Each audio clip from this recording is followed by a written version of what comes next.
Olá, está começando mais um Saúde e Bem-Estar, um programa especial gravado no Minas Tênis Clube, uma instituição com quase 100 anos de idade. Saúde e bem-estar sempre fizeram parte desse lugar. Muito obrigada, Fernanda. É um prazer falar com vocês sobre saúde e sobre bem-estar e hoje especificamente sobre um tema que envolve muitas vertentes. Dor, medo, limitação, mas também sobre recomeços. Hoje nós vamos falar sobre qualidade de vida e mais especificamente sobre mobilidade, porque convenhamos, gente, mobilidade é o que nos traz dignidade, né? Autonomia, conseguir fazer as nossas coisinhas aí sozinhos, mas a gente precisa que a nossa parte ortopédica esteja funcionando bem. Dores crônicas, especialmente no joelho, nas articulações, comprometem a rotina de qualquer pessoa, né? Coisas simples da rotina do dia a dia, como subir uma escada, caminhar, praticar um esporte, viajar. Tudo isso realmente fica muito comprometido quando existe ali uma dor crônica, ou seja, uma dor que não passa. E para falar desse tema tão sensível, com olhar especialista e ao mesmo tempo humano, eu tenho aqui ao meu lado o querido Dr. Marcos Ceni, que é ortopedista, especialista exatamente nisso, cirurgia de joelho, robótica e todos esses avanços aí da medicina que devolvem qualidade de vida para o paciente. Eu tenho certeza que muitos que estão assistindo ou passaram pelo problema ou conhecem alguém que está passando. Eu, por exemplo, tenho a minha mãe, né? Já até comentei aqui com o Dr. Marcos que eu tenho a minha mãe passando por esse problema nesse exato momento. Então, eu tenho certeza que esse programa vai ser bastante esclarecedor para vocês. Já compartilhem, já nos sigam lá no Instagram, já curtam o nosso canal aqui para você não perder nenhum episódio. Bom, Dr. Marcos Ceni, um prazer tê-lo aqui. Muito obrigada por aceitar nosso convite. Eu queria que você falasse um pouquinho, assim, né, com o seu olhar mais clínico e especialista no assunto, sobre como essa questão, né, das dores nas articulações, no joelho, como isso tem comprometido a qualidade de vida das pessoas. É ótimo, um ótimo tema. É um prazer estar aqui falando com vocês, bater um papo sobre qualidade de vida, sobre limitação, sobre reabilitação, né? Então, antes de mais nada, eu gostaria de falar sobre algumas palavras que são importantes para esse tema que nós vamos falar. A palavra vem do inglês, chama lifespan, né? Que é o tempo de vida do indivíduo. Mas mais importante do que o tempo de vida do indivíduo é uma segunda palavra que chama health span, que é o tempo de vida útil com qualidade, né? É o paciente ser funcional, ser independente, ter qualidade de vida, né? Então, se a gente for pensar nesse aspecto, e a gente tem observado que a longevidade é uma realidade pelos avanços da medicina, pelos avanços da nutrição, pelo conhecimento do processo de envelhecimento, a gente precisa então criar condições para que esses pacientes possam realmente ter uma sobrevida com qualidade. Na minha área específica, que é a cirurgia do joelho, a gente sabe o tanto que uma artrose do joelho, um problema, um comprometimento dessa articulação tão importante, participa nessa perda de funcionalidade e perda de qualidade de vida. Então, cabe a nós criar condições ótimas para que o paciente possa, de uma maneira mais ampla, fazer tudo aquilo que vai melhorar as suas condições para ter realmente uma vida funcional, ativa e feliz por todo o tempo que estiver reservado para a vida desse indivíduo. Então, a gente vai criar condições para que ele possa fazer um exercício físico bem feito, para ele possa se deslocar, possa viajar, possa passear com a família, né? Porque a gente entende que qualidade de vida ela é afetada por dois aspectos principais. A dor, obviamente, né? Ninguém merece viver com dor, a dor talvez seja o primeiro fator de perda de qualidade de vida. E o segundo fator é a limitação funcional. O que significa isso? É tudo aquilo que o indivíduo deixa de fazer para não ter dor. Então ele deixa de viajar, ele deixa de se deslocar, ele não sobe mais uma escada, ele vai ficando cada vez mais limitado para evitar a dor, e isso também é um aspecto importante na perda de qualidade de vida.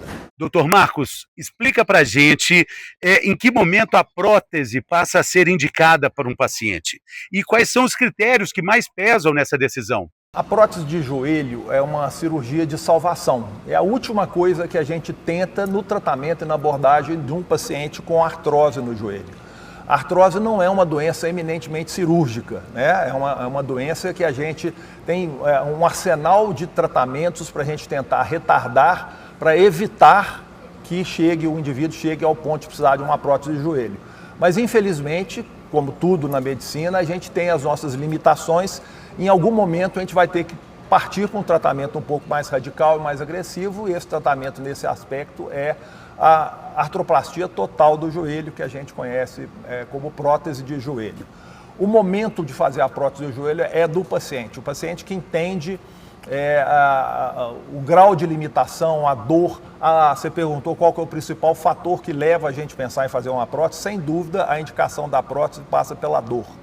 A dor persistente, sem controle com medicamentos, a dor incapacitante, é o principal fator que leva a gente a fazer uma prótese. E o segundo é aquela limitação funcional que eu citei há pouco, né? Então, o momento de fazer é do paciente. A indicação é do médico, mas o momento é do paciente. Você comentou, né, que o momento é do paciente. Tá, mas muita gente, né, eu acho que você concorda comigo, muita gente acha que a dor, ela é algo normal da idade. Envelheci, estou sentindo dor. A gente até brinca, né? Dói a lombar, dói o joelho e tal, e acha que isso é uma coisa normal da idade. E acaba adiando as nossas decisões com base nisso, normalizar aquilo que não é normal. Quais são as consequências, né, não só para o corpo, assim, mas eu diria que até para a mente, né, para a alma dessa pessoa que vive adiando essa decisão de realmente buscar uma ajuda médica e, caso necessário, partir para uma cirurgia? Acostumar com a dor é um sinal de alerta, é o principal sinal de alerta que nós temos no nosso organismo de que alguma coisa não vai bem. Acostumar com a dor, apesar de ser muito comum, não é uma coisa desejável. A dor foi feita para ser tratada, para ser combatida. Mas realmente, alguns pacientes têm um nível de tolerância à dor muito alto e com isso acabam adiando o procedimento por muito tempo. Claro que a gente tem que respeitar esse momento, mas em algumas situações a gente passa a participar um pouco mais dessa decisão. Uma seria em relação à idade. Por exemplo, um paciente com 65 a 70 anos tem condições clínicas ótimas para passar por uma cirurgia grande, que é a cirurgia de prótese. Um paciente de 80 a 85 anos, essas condições podem não ser tão seguras, então a gente entende que essas condições não são ótimas para fazer uma cirurgia de grande porte. Então, até que ponto a gente deve prorrogar uma coisa que é inevitável num paciente que está sentindo dor, que está com baixa qualidade de vida, tentando adiar uma cirurgia que em algum momento vai ser necessária. Nesse caso, a gente acaba incentivando o paciente a fazer próximo dos 70 anos, que a gente acredita que o benefício da prótese vai durar por muito tempo, o paciente tem condições ótimas para fazer essa cirurgia e com isso todos os benefícios vão ser atingidos. Doutor, o que a cirurgia robótica trouxe de benefícios em relação à cirurgia convencional? Na prática, a cirurgia robótica é uma evolução tecnológica que aumenta a segurança e a precisão da cirurgia de artroplastia do joelho. Aumenta a segurança por quê? Porque antes de iniciar os cortes, a gente, quando faz uma prótese, a prótese, por definição, é um dispositivo de substituição de alguma parte do corpo.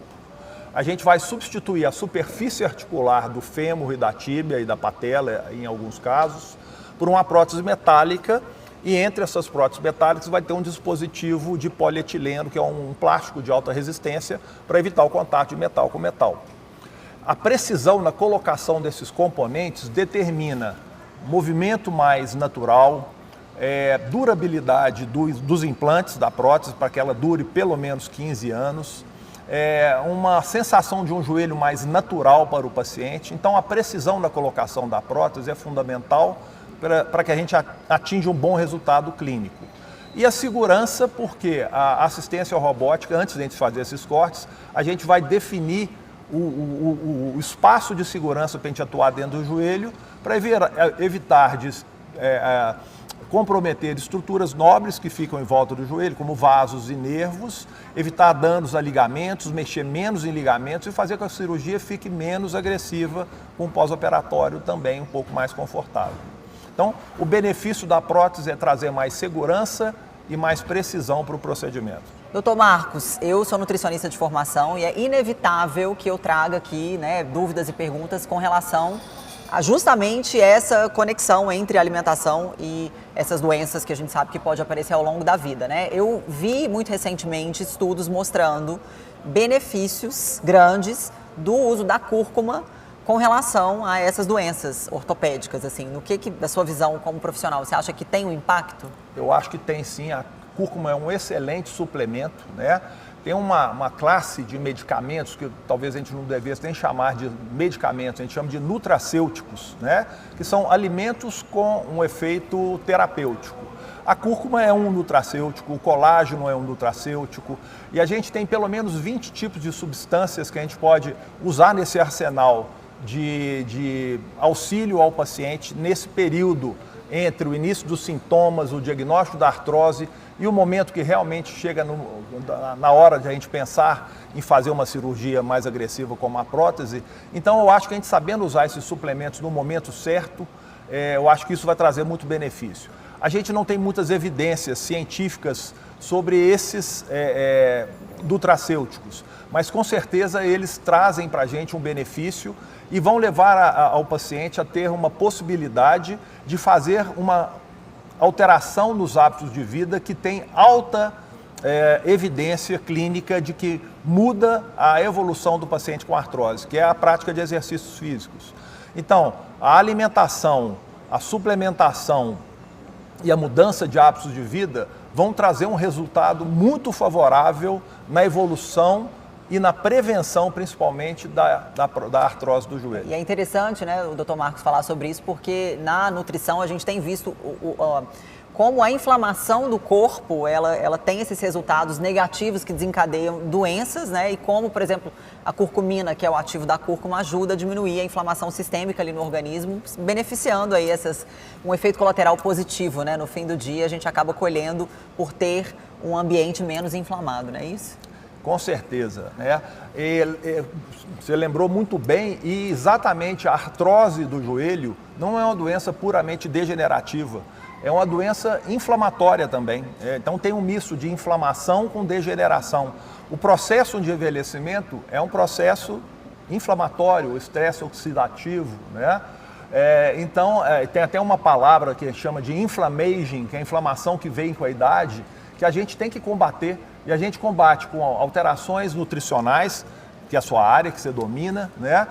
A gente também pode combater com alguns medicamentos em crises inflamatórias mais importantes. Infelizmente, eventualmente, a gente tem que usar anti-inflamatórios de laboratório, né? Que não são desejáveis se usar com muita frequência, né? A gente sempre usa a menor dose pelo menor tempo necessário para dar qualidade de vida ao paciente, para tirar de uma crise inflamatória. Porque um paciente que a gente não consegue controlar a inflamação, a gente não controla a dor, a gente não consegue um bom resultado na condução do tratamento não cirúrgico da artrose. Perfeito. E qual é o papel da reabilitação nesse processo de sucesso da cirurgia e no resultado final do paciente?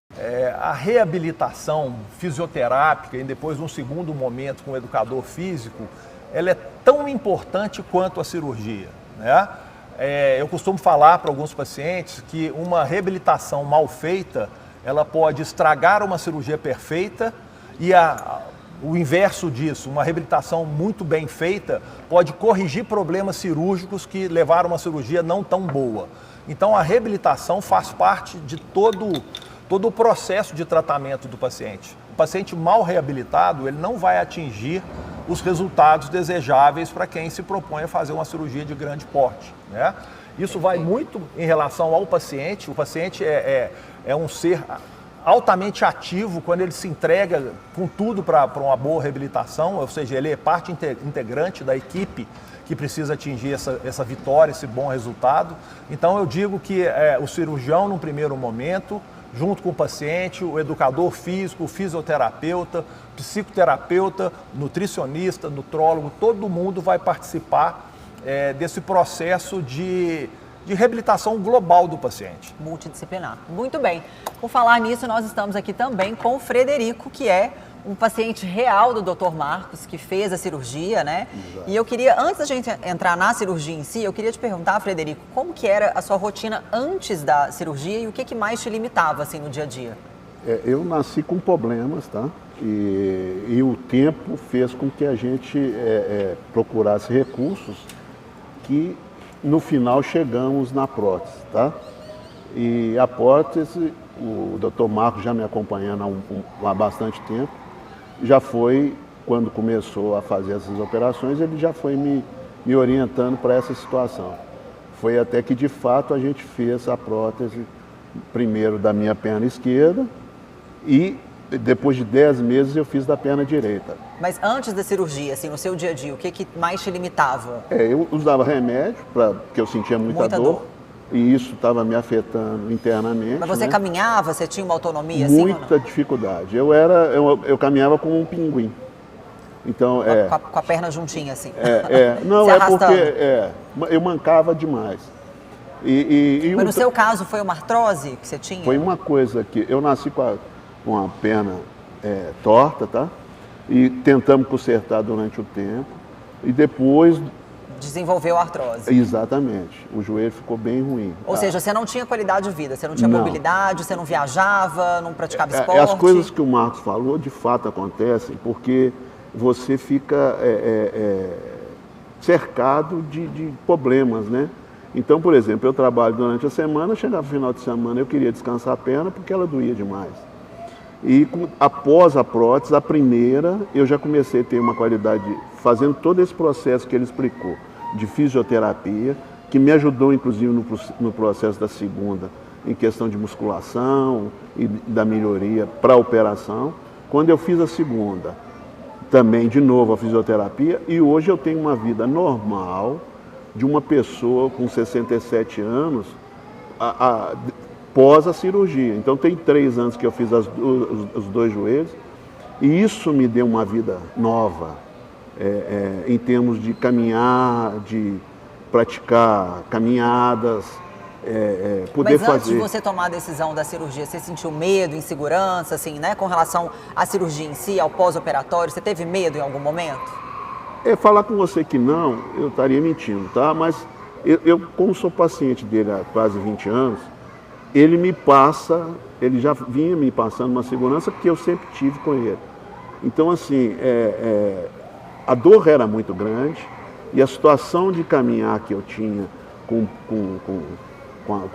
o que eu precisava foi me tirando todo esse medo, essa situação de cirurgia. Então, e pós a cirurgia, eu vi que valia a pena. Então, assim, que era difícil, sim, porque você deitar numa mesa cirúrgica, você não sabe como é que você vai sair dela, mas diante do primeiro processo da primeira, e 10 meses depois, quando eu fiz a outra, a segunda prótese que eu coloquei, eu já estava muito mais tranquilo. Muito mais preparado, né, mentalmente. Eu acho que muitas vezes a gente acaba superestimando, né, como vai ser, e muitas vezes é bem mais tranquilo do que a gente imaginava, né? Exatamente. E depois das cirurgias, o que mudou, assim, emocionalmente? Porque fisicamente eu sei que você tem mais mobilidade, que você voltou, né, a caminhar, fazer suas coisas, mas emocionalmente, assim, como você descreve essa mudança? A primeira é que eu tinha as pernas tudo tortas, né?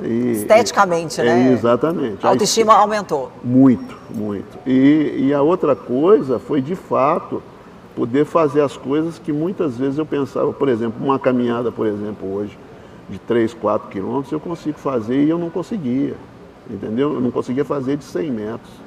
Então, assim, eu atendo indústrias grandes e quando tinha que ir na área, eu ficava no escritório e deixava os técnicos ir porque eu não conseguia. Depois, agora, esses últimos 3 anos, eu estou acompanhando o pessoal já de novo, estou tendo condição física, né, de fazer isso. Então, assim, para mim, isso foi um ganho muito grande. E na idade que eu estou, como ele colocou, a partir de 60 anos, que a gente começa já a sentir. Eu hoje, por exemplo, faço hidroterapia, faço com pessoas até mais velhas do que eu, e a gente sente a melhoria nas pessoas através da prótese, entendeu? Então, eu particularmente indico, falar do Marco chovendo molhado, como profissional e como pessoa, e a prótese vai trazer uma qualidade de vida para a pessoa muito maior do que ela imagina. E a cirurgia é uma cirurgia de 2 horas, tecnicamente o Marco pode falar mais do que eu, é uma cirurgia muito tranquila, tá? E isso traz uma resposta, após a cirurgia, que você vai ter um ganho de vida muito maior. Sem dúvida. Isso é tranquilo, entendeu? E aí você entrou numa parte que, inclusive, eu quero pegar esse gancho seu, né, dos dois, na verdade, para vocês deixarem uma mensagem para quem está assistindo, porque estatística eu deixo com você. Eu não sei dizer quantas pessoas no Brasil sofrem com isso, né? Com artrose, enfim, com essas dores. Mas eu sei que é muita gente. Porque eu, Bela, conheço muitas pessoas, inclusive a minha mãe, como eu disse no início. Então eu queria que vocês deixassem uma mensagem, assim, né? Médico e paciente, a gente vai começar pelo Dr. Marcos, para quem está nos assistindo e que está lidando com isso, né? Assim, adiando essa decisão, lidando com a dor, com essas limitações e com essas inseguranças e medo. Qual que seria, assim, o primeiro passo em direção a uma qualidade de vida? O que você deixa, né, vocês, como mensagem aí para o pessoal? A primeira mensagem é que o paciente pense em se preparar para o futuro, pense em prevenção. A prótese, como eu falei, é o final do tratamento, né, da artrose, mas tem muita coisa para se fazer de prevenção, de mudança de hábitos de vida, tanto do ponto de vista nutricional quanto de hábitos de exercício físico. Não operar não quer dizer não tratar, então o médico tem que tratar a artrose de forma conservadora, pelo tempo que for necessário, pelo tempo que for eficaz para manter essa qualidade de vida para o paciente.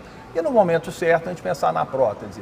Muitos pacientes têm receio da cirurgia, não é uma cirurgia pequena, é uma cirurgia grande. A gente fala que é uma cirurgia de grande porte, uma grande cirurgia com um grande resultado. O grande resultado porque realmente a gente opera pessoas que estão muito debilitadas e a gente devolve ela para um convívio social mais pleno, mais satisfatório, né? E o mais próximo do que seria a realidade de um paciente que não tem artrose. Então, assim, eu acho que, primeiramente, pensar em prevenção e no momento que chegar a indicação da prótese, se preparar psicologicamente, emocionalmente para passar por um período de reabilitação que talvez seja um pouco mais longo do que o paciente gostaria, mas que o resultado final com certeza vai trazer bons frutos aí. E você, Frederico, para quem está adiando essa decisão, qual que é a sua mensagem de incentivo? O que eu conto é as pessoas que me conheciam antes e que passaram a me ver posteriormente à prótese, tá? A qualidade de vida minha hoje mudou, fazendo com que as pessoas pedissem que eu indicasse quem me operou. E o que a diferença no meu caminhar, na minha... Então, vamos falar dentro de uma indústria, por exemplo, que eu ficava quieto e que eu andando hoje, acompanhando o processo, as pessoas me pedem assim, como é que foi e tal, e eu conto para eles como é que a recuperação, igual o Marcão está falando, eu acho até que é menor do que a gente pensa, porque eu voltei a trabalhar com 15 dias, tá? Via computador, e com 30 dias eu já estava trabalhando, dirigindo. Uau. Dentro de uma fisioterapia pós, tá tudo indicado, tudo com grande profissional e com grande clínica também, tá? Eles me ajudaram, mas isso ele já tinha me informado, que ele é parte do processo, na educação e na grandiosidade dele. Então, assim, eu com 30 dias eu já estava trabalhando e viajando. Então, assim, a operação por si só, para a gente que é leigo, né, ela traz uma situação de medo. Mas eu posso falar por mim que as minhas 3 operações, que eu tinha feito uma antes, e essas 2 da prótese que nós estamos tratando, elas foram muito tranquilas, tá? Passado por ele, pelo pessoal da equipe dele, tá? Os anestesistas, por exemplo, que são grandiosos também em relação ao tratamento, que faz uma psicologia com a gente também. Então, eu aconselho todos a fazerem, e as pessoas que hoje me veem, me procuram para saber o que foi. Hoje eu tenho um rasgo no joelho que passou a ser uma tatuagem de grandeza. Suas guerras vencidas. Exatamente. Isso, né? É muito bom. E aí eu só agradeço de ter tido a oportunidade de fazer essa cirurgia. Tá? Muito bem. As 2. Bom, a gente já está caminhando para o final aqui do programa, mas só para enriquecer ainda mais o nosso conteúdo e antes da gente encerrar, eu queria que você comentasse, Dr. Marcos, porque eu sou, assim, a pessoa que mais defende musculação, a pessoa que mais defende ganho de massa muscular, e eu sempre brinco que, por mais saudável que um ser humano seja, uma hora ele vai adoecer, porque nós vivemos num mundo onde existem micro-organismos que acometem a nossa saúde, por mais saudável que a gente esteja. A grande questão é como você vai passar por isso, com dignidade ou sem dignidade, né? Então, assim, quanto mais massa muscular, melhor vai ser a sua imunidade, melhor vai ser a sua resposta, enfim, mais mobilidade, mais autonomia lá na sua fase mais, né, de idoso. E Para artrose especificamente, qual que é o benefício do treino de força, massa muscular, para evitar talvez o avanço da doença, o agravamento? Qual que é a relação da musculação? É fundamental no pré, no pós, em todas as fases do tratamento da artrose, o paciente ter uma musculatura bem preparada. Quando você vai subir uma escada, se sua musculatura, principalmente do quadríceps, de glúteo, está insuficiente, a carga vai toda na articulação do joelho. Então, esse joelho vai ser mais sintomático, ele vai se desgastar mais rápido, ele vai ser menos funcional, ele vai perder movimento, né? Então, hoje em dia eu falo que o paciente idoso, todo mundo se preocupa com osteoporose, com osteopenia, e esquece da sarcopenia, que é igualmente importante, né? Então, a musculação, falar que um indivíduo depois dos 60, 65 anos não deve fazer musculação, deve fazer outras modalidades de exercício funcional, isso não cabe. Eu acho que o exercício como um todo ele é muito benéfico, mas o exercício de força, o exercício de manutenção de massa muscular é fundamental em todas as etapas da terceira idade. Antes da cirurgia, depois da cirurgia, porque isso que vai manter uma funcionalidade. Eu falo isso diariamente com o paciente. Quer ter um joelho bom para o resto da vida, você tem que manter a mobilidade e um quadríceps forte. Se você consegue isso, você vai andar até o final da sua vida. Se você perder essas habilidades, tem grande chance de você não ter essa função preservada e com isso a sua qualidade de vida vai lá embaixo. Inclusive, saiu um estudo científico mostrando que a longevidade está muito relacionada com a quantidade de massa muscular no quadríceps, né? Eu acho que exatamente. Muito por conta dessa questão que você trouxe, né? Ah, Bela, mas eu não gosto de fazer atividade física, detesto academia. Ser adulto é exatamente fazer o que você não gosta, porque você sabe que aquilo vai te trazer benefício. Isso é o que eu sempre falo isso, é a adultez, é o que nos difere de criança. Criança faz pirraça, não quero fazer, não vou fazer. Adulto, a gente não pode fazer pirraça. Não gosta, aprende a gostar. Faça por obrigação, porque aquilo é bom para a sua saúde, porque você entende que envelhecer com dignidade significa você ter mobilidade. E o programa Saúde e Bem-Estar é exatamente isso. Nós mostramos aqui que recuperar a mobilidade é como recuperar a própria vida. Quero muito te agradecer, Dr. Marcos Frederico, pela presença ilustre aqui hoje no nosso programa. Nos enriqueceu absurdamente. Quero agradecer também à Rede Mater Dei, que há mais de 45 anos tem ajudado não só os mineiros, mas agora a nível Brasil também, e marcado a história aqui da saúde do nosso estado. Quero agradecer também o Minas Tênis Clube, que há mais de 90 anos tem sido aí um local de encontros e de colecionar memórias também na história dos mineiros. E a você que ficou até o final, meu muito obrigada. Continue nos acompanhando aqui no canal, nas redes sociais, que o próximo programa vem também recheado de informações incríveis que podem mudar a sua vida. Até mais.